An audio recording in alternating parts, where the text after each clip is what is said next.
All right, good afternoon, everybody. Good afternoon. It's about 1:30, right on time for all of you. Oh, boy. Happy Monday. Okay, today President Biden released a statement welcoming Finland as NATO's 31st ally. This is a historic day for the NATO alliance, and it comes on the 74th anniversary of NATO's founding. Welcoming Finland to NATO has been a priority for the president. He has been actively engaged throughout this process, hosting Finland's president here at the White House several times. The Senate acted in near record time to advance the ratification process, and Finland's ratification process, which took less than 1 year, is the fastest ratification process in NATO's modern history. We also look forward to welcoming Sweden as a NATO member as soon as possible and encourage Turkey and Hungary to conclude their ratification process without delay. Both Finland and Sweden are strong democracies with highly capable militaries who share our values and vision for the world. As President Biden said, when Putin launched his brutal war of aggression against the people of Ukraine, he thought he could divide Europe and NATO. He was wrong. Today, we are more unified than ever, and we will continue to preserve transatlantic security, defend every inch of NATO territory, and meet any and all challenges we face. Now, to support Ukraine, today, the Biden-Harris administration is announcing 2 critical new packages of security assistance that include significant new air defense capabilities, more ammunition for U.S.-provided HIMARS, and anti-armor and motor systems, as well as rockets, artillery, and tank ammunition that Ukraine is using to defend itself. It is the 35th time the administration has authorized the use of presidential drawdown authorities to send much-needed assistance to Ukraine to meet its immediate battlefield needs. And we are also providing equipment throughout Ukraine's Security Assistance Initiative to help Ukraine with its longer-term security assistance requirements. President Biden's commitment to supporting Ukraine is clear. We will continue to work with our allies and partners around the world to support Ukraine as they defend their democracy and to impose costs on Russia as it continues its unconscionable, unprovoked war of choice. And finally today, as you will see momentarily, President Biden will meet with the President's Council of Advisors on Science and Technology. The meeting will focus on the risks and opportunities that artificial intelligence technologies pose for individuals, society, and national security. The President will discuss the importance of protecting rights and safety to ensure responsible, innovative, and appropriate safeguards. The President believes that tech companies have a responsibility to make sure their products are safe before making them public. And so he will also reiterate his call on Congress to pass bipartisan privacy legislation to protect kids, limit personal data tech companies collect on all of us. With that, Sungmin, you want to kick us off? I have 2 topics. Sure. I was wondering on the pretty remarkable developments in the Tennessee legislature where Republican lawmakers are moving to expel Democratic lawmakers for their role in gun protests. And I'm wondering if the White House, the president, think what the reaction is to these attempts to expel these members. Do they think it's justified, not justified, and everything that's kind of happening in that legislature after the Nashville shootings last week? So a couple of things. Look, as we know, and you heard me speak to it, you heard the president speak to this, the first lady speak to this last week. What we saw in Nashville, that horrific event of 3 kids and 3 adults essentially being murdered at school, was heart-wrenching and infuriating. Our hearts go out to their families. We understand that it's going to take some time to even move forward from such a tragic loss. Look, as you saw, and I'm sure been reporting, 7,000 students peacefully marched to the Capitol to confront their lawmakers for their failure to keep them safe at school. And what did the Republican legislators do, as you just laid out, Sungmin? They're trying to expel these 3 Democratic legislators who joined in the protests. And so, look, what we're seeing from Florida to Tennessee in the United States are Republican officials who are doubling down on dangerous bills that make our school places of worship and communities less safe. And so they are, by doing what they're doing with these 3 Democratic legislators, they're shrugging in the face of yet another tragic school shooting while our kids continue to pay the price. That's what we're seeing every time that we hear one of these tragic events. President has been clear.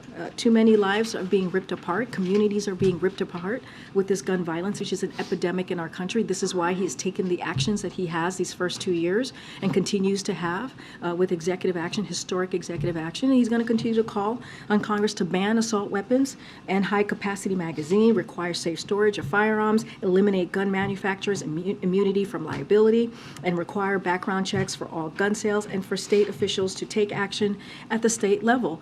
But again, Republican legislators, to your question, want to play politics and not put the lives of our kids first. And on the second topic, can the White House give us an actual timeline of when they expect the wrongfully detained designation for Mr. Gershkovich? So I have a couple of things. I have some updates for you on that. And some of this you guys already know. Look, we're going to continue to call for the release of Evan Gershkovich. As I said, these charges are ridiculous. Evan is not a spy. Evan has never been a spy. Evan has never worked for the U.S. government, and he is an independent journalist employed by the Wall Street Journal, as you all know. This is a case that is a priority for this president. A couple of things that occurred over the weekend that I'll just lay out for you here. Secretary Blinken spoke directly with Russian Foreign Minister Lavrov to convey that the United States is gravely concerned that Evan's detention is unacceptable and that he should be immediately released. The secretary also urged the Kremlin to release immediately Paul Whelan. And since the administration was first alerted to this case, the State Department has continually attempted to secure consular access to Evan as it relates to the designation of wrongfully detained. And I'll say this, that process, the state has a process that is currently ongoing. It's playing out. And so I would refer you to the state on any specifics of that piece. There's a couple of things I do want to add just to give some folks and the American people just more broadly what that process is, because I know there's a lot of interest. I'm not going to get into specifics of the internal deliberate process, but the Department of State reviews cases of U.S. nationals detained abroad to determine if they are wrongful. The review assesses the facts of the case against criteria laid out in the Levinson Act. And so, again, without speaking to this particular case, a wrongful detention determination means that a couple of things, that the teams at the National Security Council, various offices at the Department of State, including the Special Envoy for Hostage Affairs and other U.S. government agency, will collaboratively work with colleagues inside and outside the government to develop a strategy to secure individuals' release, and just wanted to give that kind of broad scope of how this process works and what it actually offers Is that a matter of days? Is that a week, more than a week? Because obviously there's an urgency. I understand the urgency. There is an urgency for this president. I have just said, this is a priority for the president. This is a process that is playing out currently in the State Department, and they would have more specific on timeline. Just to follow up on that, given that you're reiterating what an urgent priority it is to get him back home, at this point, would the administration say that anything is on the table to try to get him back home? As you know, we try to be very careful, especially as we are having these conversations. I'm not going to get into specifics on what's playing out, what's on the table, what's not on the table, just not going to do that from here. Again, as I just stated, this is a priority for this president, and I'm just going to leave it there. So at this point, you couldn't say whether a potential prisoner swap, for example, is or isn't on the That is not something that I'm going to be just laying into from here at the podium. And I did want to ask about the Donald Trump arraignment. I know you're not going to comment about the legal proceedings. You've said that many times, but can you give us any sense of how President Biden is taking all of this in just as a moment in American history? Obviously, he's a consumer of news. Has he been watching, reading the developments that are unfolding right now? So first, I have to say this it's an ongoing case, so we're just not going to comment on the case specifically itself. Look, the president's going to focus on the American people like he does every day. He is not, this is not something that is a focus for him. He is going to focus on things like making sure that we continue to lower prices for the American people. Of course, this is playing out on many of of the networks here on a daily basis for hours and hours. So obviously he will catch part of the news when he has a moment to catch up on the news of the day. But this is not his focus for today. Have you spoken to him in recent days about these developments? Do I you have know? not. I have not focused. I have not spoken to him in the recent days on these developments. It's not. Again, it's not our focus. I will reiterate what I said last week when it occurred, when we first learned about the indictment. The president was not given a heads up. He was briefed by his chief of staff, and he learned about this just like all of you through the reporting. Again, our focus right now is on the American people, and I'm just not going to comment on any ongoing case. Okay. In that same vein, do you expect the president will be briefed, though, on the charges once that indictment is What I can unsealed? tell you for sure is that the president's focused on the American people. That I know for sure. The president said yesterday he's not concerned about unrest because he has faith in the New York Police Department. Are you tracking any credible threats at this time? I'm not going to get into hypotheticals from here. What I will say is what I said last week is that we are prepared. And just, the president, can you speak at all to the inflammatory comments coming from Donald Trump against elected officials, including D.A. Bragg? Just what's the message from the White House that the former president is making these kinds of threats and comments? Look, we've been always very clear. Any form of violence, that is something that we condemn from here, but not going to get anything that is touching or relating to the case. We're just not going to comment from here, and I'm just going to leave it there for now. Thanks, Karine. Moving to the AI meeting that you referenced, companies that develop AI saw their stocks go down on the stock market today. Is there anything they should be concerned about with regard to what the outcome of this meeting may be? You mentioned that he's going to make this call on Congress. Are there any other specific policies that he's looking at that could affect the industry that may result from this meeting? Look, I mean, a couple of things there. Look, nothing to announce from here at this time as far as actions, or I know there were questions about enforcing a moratorium. There's just nothing to announce from here. Look, I mentioned this last week. There's a comprehensive process that is underway to ensure a cohesive federal government approach to AI-related risks and opportunities. And we do believe, this president believes, that the tech companies have a responsibility to make sure that their products are safe before making them public. That is something that we believe. As you just mentioned, Jeff, he's going to call on Congress. I'm not going to get too far ahead of the president. You'll hear directly from him moments from now. But again, we believe that the president believes that the tech companies do have a responsibility here. And one other economic issue. You were asked yesterday, or Olivia was asked about OPEC. There seems to be an impression that the White House is less concerned about this move by OPEC than maybe it has been by other moves rather. Are you not worried about the impact on gasoline prices perhaps going up this summer, which was such a critical issue last year and would have a political impact on this president if they did again? So a couple of things there, Jeff. Look, our focus is always going to be on the American people, doing everything that we can to make sure that we lower costs and meet the American people where they are, which is why the president took the actions that he has taken this past year. And if you remember, and I know you've covered this very closely, analysts had said last year that prices were going to go up, and that did not happen.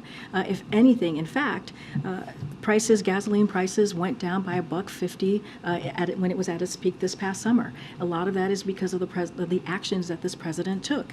And just to give you a little bit more, the price of oil has been trading around $80 a barrel over the past month. They are around 110 and 120 a barrel last year. And I just mentioned the prices of gas. So again, last year, the analysts predicted prices would go higher. And because of what the president did, because of the policies that he put forward, because of the actions that he put forward, we have seen those prices go down, especially if you think about gas prices. I'm not going to get into hypotheticals about the summer or what the summer is going to bring. But again, that's the main focus for this president is the American people. We'll continue to work with all producers and consumers to ensure energy markets, support economic growth, and lower prices for the American consumer. Yeah, okay. I'll come to that. Okay. Thanks, Karine. Just in that vein, I mean, the president specifically said, when asked about OPEC Plus, it's not as bad as you think. Can you just clarify specifically what he was saying and why is it Well, not as bad? I mean, I kind of touched on it already, which is last year, analysts were predicting that the prices were going to increase, and it didn't. And a lot of it is because of the actions that this president took. And we see that in the price of oil per a gallon. We see that in the gas prices. And so, that is what the president's going to continue to focus on how do we lower the prices for the American people. That's why the Inflation Reduction Act is so important. When you think about energy security, that's why many of the other, like CHIPS and Science Act, all of the other bipartisan infrastructure legislation, those historic pieces of legislation are so critical and important. So again, analysts were wrong a year ago, and we have the data to prove that. Is there any thoughts of, tapping the strategic petroleum reserves again, or maybe going to Venezuela? I mean, are those, Biden in the fall talked about other alternatives. Are those some of the alternatives that they're considering now? So look, I'm not going to getting into hypotheticals, especially about any market predictions that have proven wrong in the past, as I just mentioned.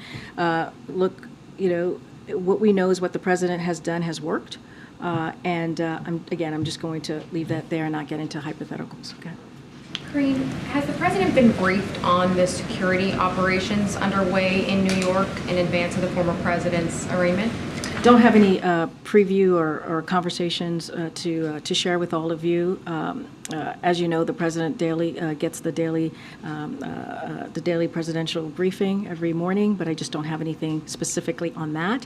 All I can say is that the president is that we are prepared, and don't want to get too much into hypotheticals from here. And in this moment where there are some prominent Republicans talking specifically about whether Americans can trust the justice system here. We've seen President Biden say he does have faith in the legal system, but can you help Americans understand why this isn't a moment for the president to come out and speak more forcefully on the rule of law or what this could mean more widely? Look, I'm just not going to speak to this case. I'm not going to go beyond what the president shared with all of you, but I'm just not going to speak to an ongoing case. I'm going to leave it there. And finally, on my colleagues reporting yesterday on the Chinese spy balloon that was able to get some sensitive information and transmit it back to Beijing in real time. The administration says there's an assessment underway about just what China may have been able to glean. Can you update us at all on the timeline for how much is left in that review and whether there are any plans to brief Congress or the president to speak publicly about that? So, as you mentioned, there is a review being done by the FBI. I believe my colleague spoke to this yesterday. I'm not going to confirm or address that report, but what I'll say a couple of things from here. Look, we knew the flight path of the balloon before it crossed the United States. That's something that I said from here. We took precautions in advance to ensure that it didn't get sensitive information. So also something that I said from this podium during that time. When it comes to technology like this balloon, it has limited additive value compared to other means of intelligent collection. So the bottom line, the administration identified this problem and it did something about it. And again, not going to confirm or address it. As you said, there's an ongoing review. Don't have a timeline on that. Good, Andrew. Thanks. Just to follow up on my colleague, Evan Gershkovich, is the president's planning to speak to his parents? So I don't have any calls to read out at this time. As I said, this is a priority for this president. As I said to your colleague last week, your colleague Evan is on our minds, and we are certainly thinking about them and about him, about Evan, and so we're doing everything that we can to get a counselor to him, and we'll have more to update and share. Just on a different subject, China announced on Friday a cybersecurity probe into Micron Technologies, a major U.S. chip maker. Does the U.S. view that as an effort by China to undercut the U.S. chips industry, and do they see any evidence of a broader effort by China to do that? So look, I'm not going to speak directly to China's actions.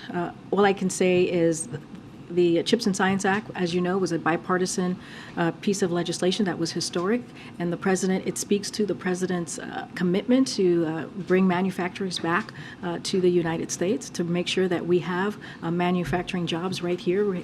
We've created under this president more than 800,000 jobs, and you're seeing companies like Micron take action and continue to invest here in America, and that's what the president is focused on. And the president has said from the beginning of his administration mentioned, we are looking for competition with China, not conflict. And that's what you're seeing in this moment as you're looking again at these manufacturing jobs as these companies are investing right here in the U.S.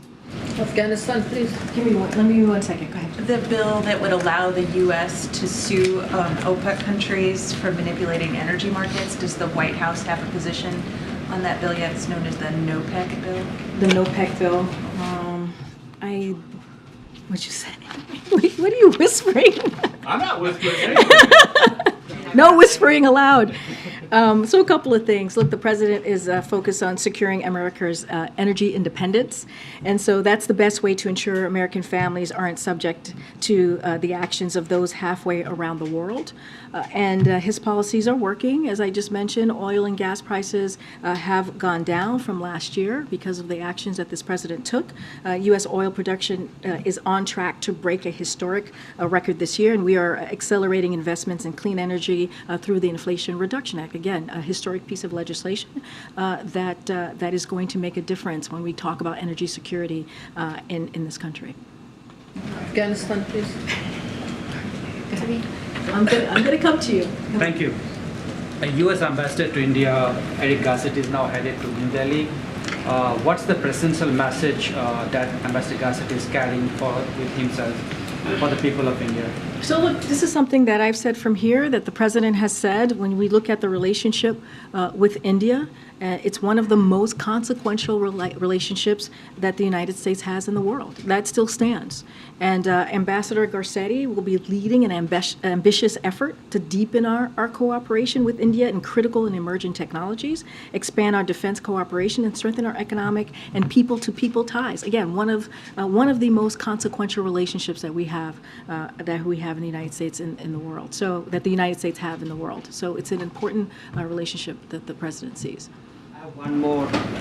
What is the U.S. view on China renaming 11 places in the Indian state of Arunachal Pradesh? This is another attempt by the Chinese to claim of us Indian territory. So look, the United States, as you know, Lila, has recognized that territory for a long time. And we strongly oppose any unilateral attempts to advance territorial claims by renaming localities. And so, again, this is something that we have long stood by. Okay. A few things, thanks, Karine. On this meeting regarding AI and other technology issues, has the president himself ever been shown or used these new AI tools? I'm not going to get ahead of the PCAST meeting. I think you'll see more and hear more from the president, so I'm not going to get ahead of what the president's going to be talking about and announcing.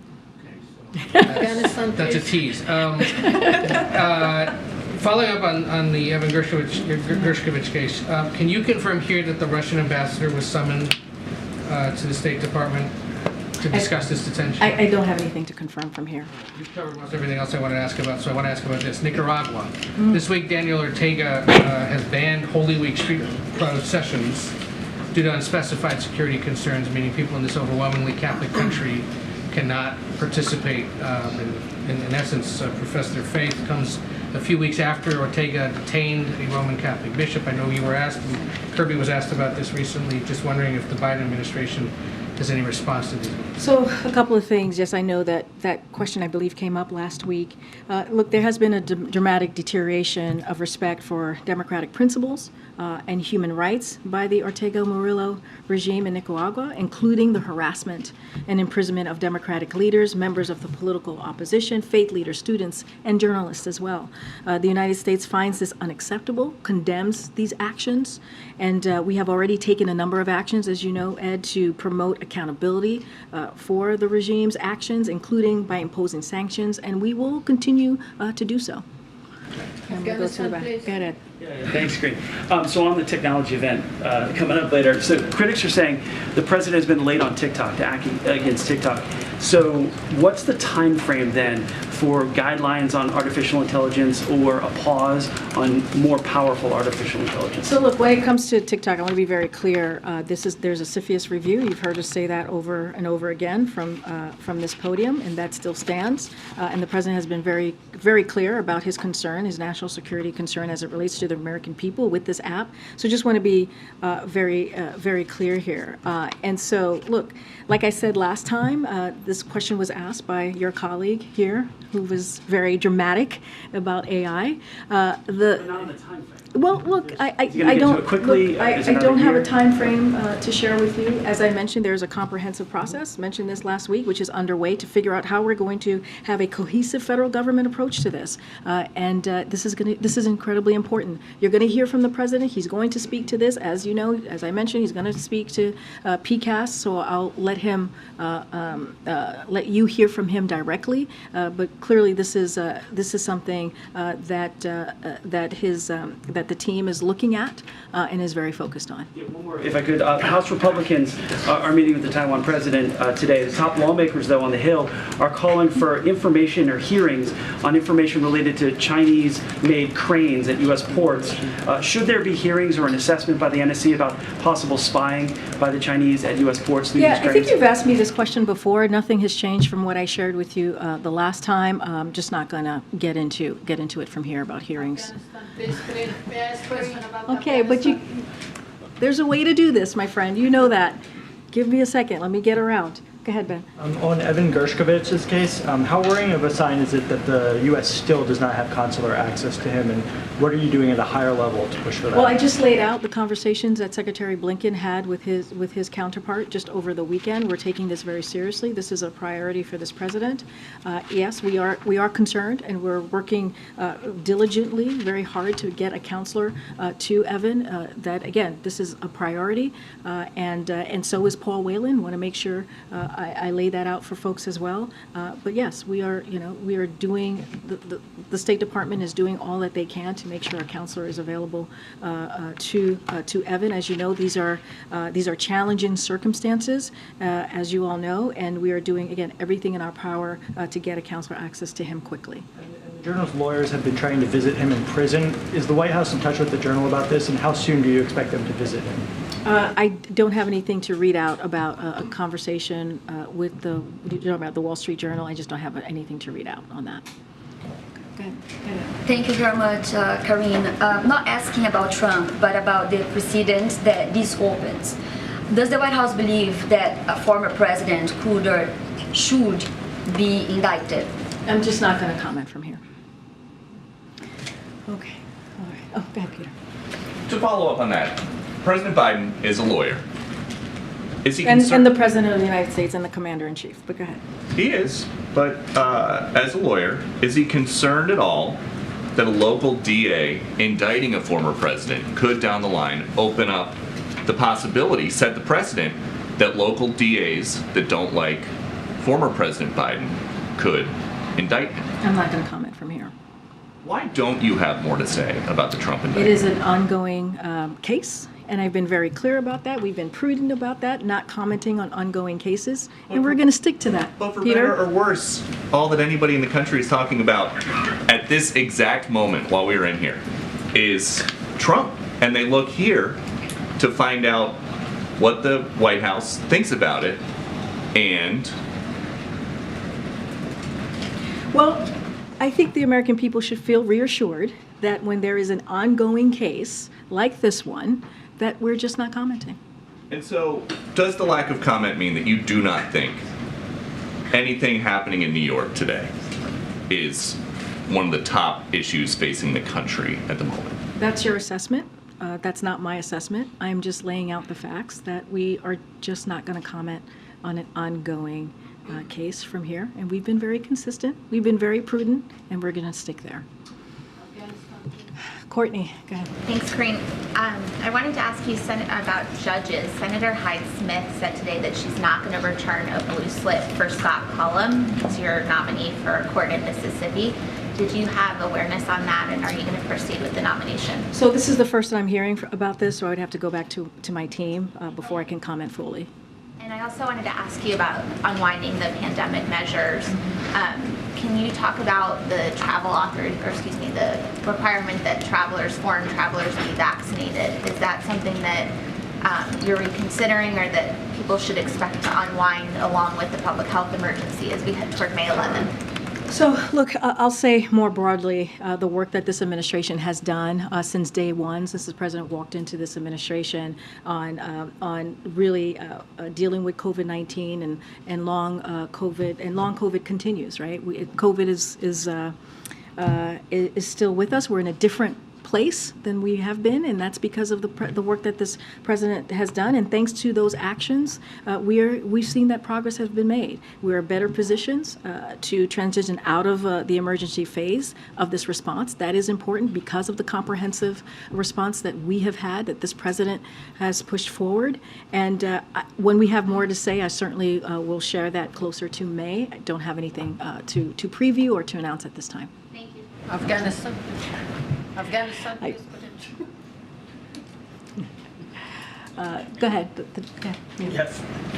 Yep. Yeah, thank you so much. Are there any circumstances, stepping back from New York, are there any circumstances under which President Biden would consider a pardon for former President Trump similar to Ford's pardon of Nixon? And has that been discussed with any advisors? Is it completely off the table? I'm not going to get into hypotheticals. I'm not going to get into any of that. All I can tell you is that we do not comment from here on any ongoing cases. Anything that's related to any of those cases, I refer you either to the DA as it relates to what's happening today or the Department of Justice. We're just not going to comment from here. But it's President Biden's decision. Has it been discussed? I hear you and I understand the question. I really do. I'm just not going to comment from here. Oh, go ahead. So I noticed when the president was in Minnesota yesterday in what was a fairly wide-ranging economic agenda speech, he did not talk much about inflation, combating inflation and the like. I'm interested in kind of the thought process there, given the strain many Americans have felt because of inflation during his administration. So, look, the president has always been very clear when it comes to lowering costs for the American people. That's a priority. That will always be a priority for this president. That's why the Inflation Reduction Act is so important. That's why we've seen the lower prices at the pump. It's gone down $1.50 since the peak this summer. A lot of that is because of what this president has done. And anytime he talks about his economic policy, you always hear him talk about lowering costs. We understand that there's more work to do, and the president's going to continue to do that. That's why he's gone out there to talk about investing in America, his Investing in American agenda. And also that's why you see his economic policies are working. When you think about job growth and job creation, when you think about the CHIPS and Science Act, when you think about the Inflation Reduction Act, when you think about unemployment at 3.6% and real wages are higher than they were 8 months ago. So he has an economic policy that's going to build the economy from the bottom up, middle out. That's going to be his focus, but also lowering costs for the American people, something he talks about very often. Following up on that, though, I mean, obviously in that speech he was talking about a lot of his successes. Does he view his combating inflation to be a success? Say that again. You're a little difficult. Successful in combating inflation. I mean, that speech was so focused on what he saw as his successes. Does he view how he's combated inflation to be successful?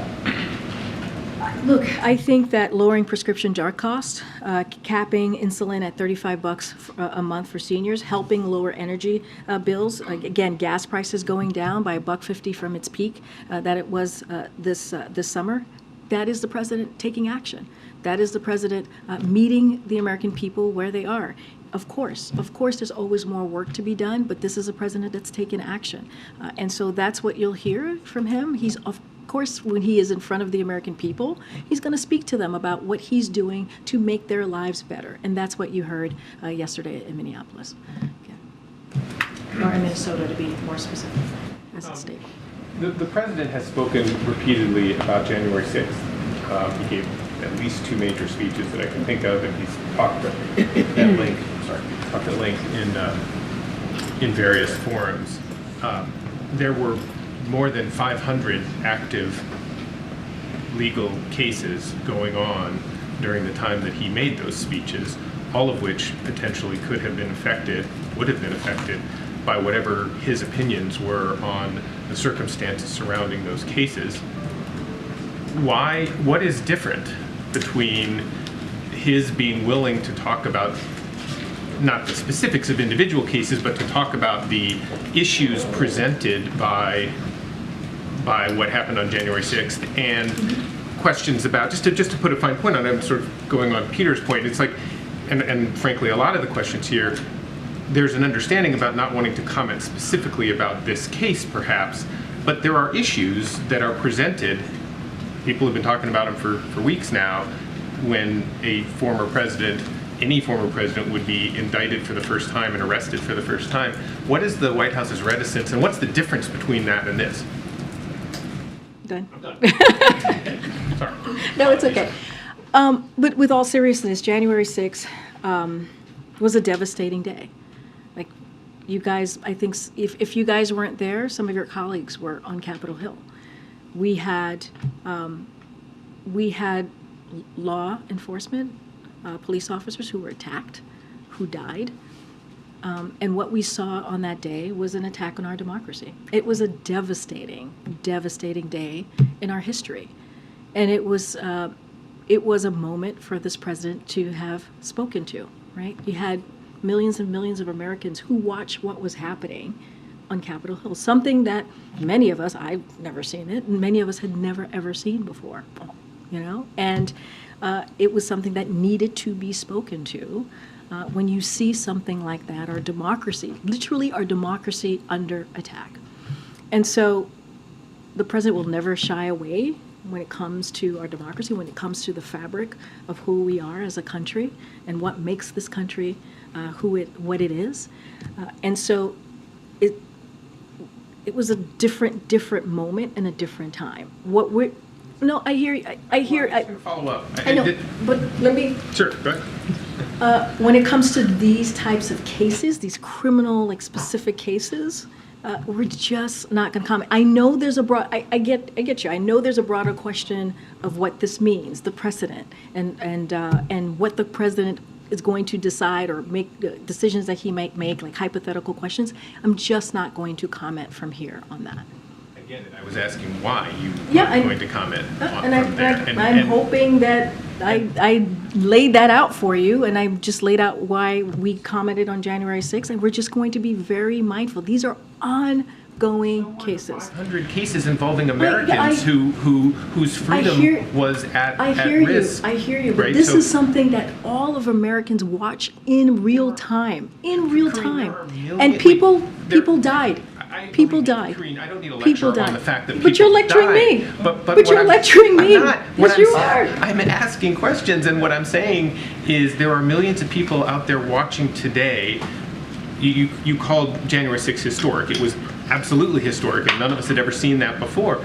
Nobody's seen this before either. There are millions and millions of Americans watching the first time in 250 years a former president be hauled into court and processed for arrest. That means something. That has some effect, potentially, I suspect, on American democracy and on how the rest of the world, the president has talked a lot about how the rest of the world sees the United States in the wake of January 6th. Totally valid. Why isn't there a similar kind of assessment about how the world is watching us now? Good or bad? I'm not making a judgment whichever way. I'm just saying. And I hear your question. January 6th was a different moment. It just was. It was something that was incredibly devastating. People died on that day and were harmed. And it was just something that we saw visually, that we reacted to, and many people were scared in that moment. And as the president was taking office, as the next president of the United States, a president that ran on bringing the country together, on protecting our democracy, it was something that it was important to speak to at that moment.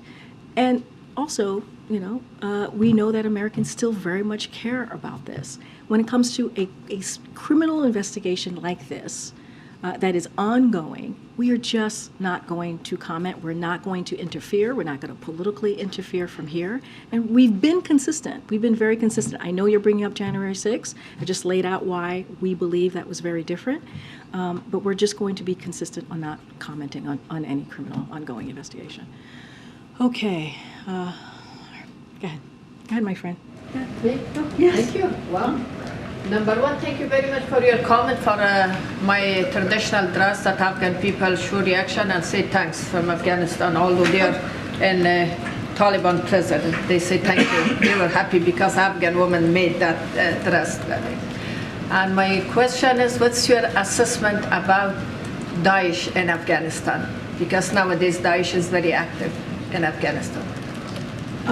So a couple of things there for you, and you're welcome. I was happy to do it. It was a beautiful attire. So when you're talking about, your question again? I was giving you a compliment, and What's your U.S. assessment about Daesh in Afghanistan? Got it. I know that. We will judge the Taliban by their actions and not what they say. The Taliban wants to be accepted by the international community, but its actions over the last year, such as the increasing repression of women, which I know this is an issue that you care about, have only moved the Taliban farther from the outcome. We will continue to engage the Taliban when necessary to protect the interests of the United States. And any other specifics on that particular agreement, I would refer you to the State Department. I'm going to move around. Go ahead, Michael. Follow up on Michael's question. Are you saying that if the former president is indicted related to January 6th, you would comment on that case? I'm not going to get into hypotheticals from here. All I'm saying is I'm just not going to comment on ongoing investigation as we're looking what's unfolding today. I'm just not going to comment on it. All right, go ahead. Thank you. The Vice President just came back from Africa, and it appears to be a very successful trip. She went to 3 nations, and one of them was Ghana.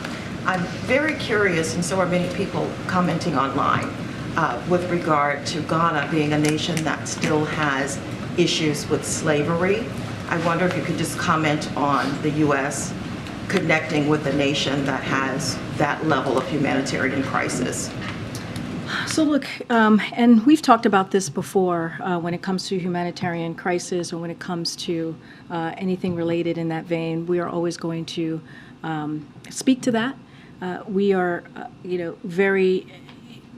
I'll even step a little bit further back. When the president held his Africa Leader Summit, he said to the African leaders at the time that we are all in, and we are. And one of the things that we believe that's very important, and you saw from this vice president when she traveled to the continent, the announcement that she made on increasing investments and facilitating economic growth and opportunity, specifically as it in areas of empowerment for young women, which is incredibly important, empowerment for young girls, empowerment for youth entrepreneurship, and those are the things that was incredibly important to that trip as well. Digital inclusion, increasing food security, including adaptation to climate crisis. Those are the things that she talked about. She had deliverables announcing investments that we were making in the continent. And so, look, it was an important trip, and we think that again, it was